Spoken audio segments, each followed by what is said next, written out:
Okay, you're on. So you can just spell. Okay, my name is Roddy Portelance. Roddy, R-O-D-D-Y. Portelance is spelled P-O-R-T-E-L-A-N-C-E.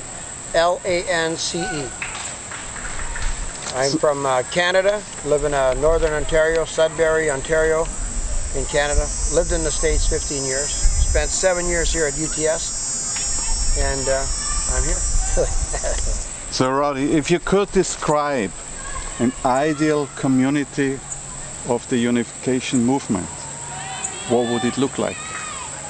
Well, you know, I've been thinking about this a long time. I have 7 children, and I've been thinking about what way of service could we love the community so they would want to hear how we got there. And I knew it wasn't in theology. It had to be in some service, in some practice, in some way of loving their children, so they would want to know, how did we get there? As a family, how did we get there to affect the community? So I felt it would start with me individually, then my own children.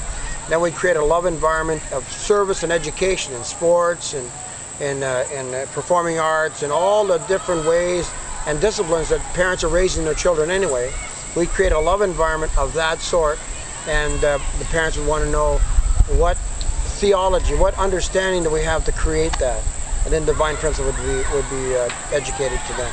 That was my idea. If you could describe the Family Federation for World Peace, what would it look like?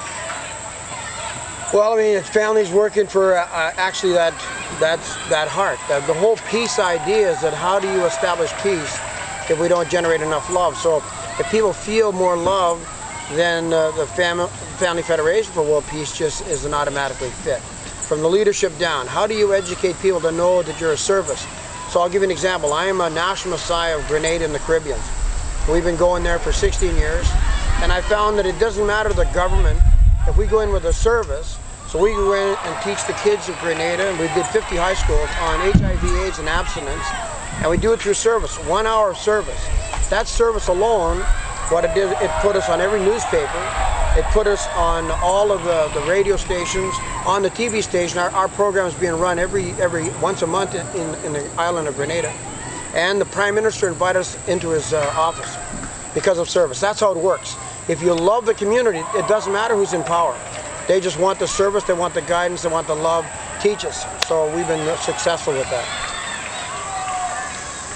Now, if you were liberated from all the bills and responsibilities, what would you do that makes you perfectly happy?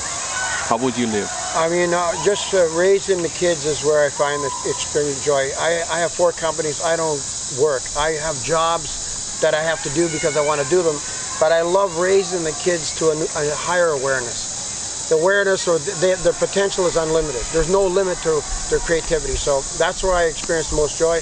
That's why I'm here for 5 days with my kids on these grounds.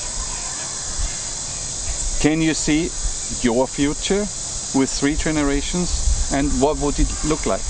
Well, it would be like this. I mean, this is my idea anyway, with all my children's homes, all on the same grounds, where the kids can do all of the things they want to do, their passions, whatever they want to do, and Grandpa can watch them and mentor them. I'm like, I'm not going to be put in an old age home in my family.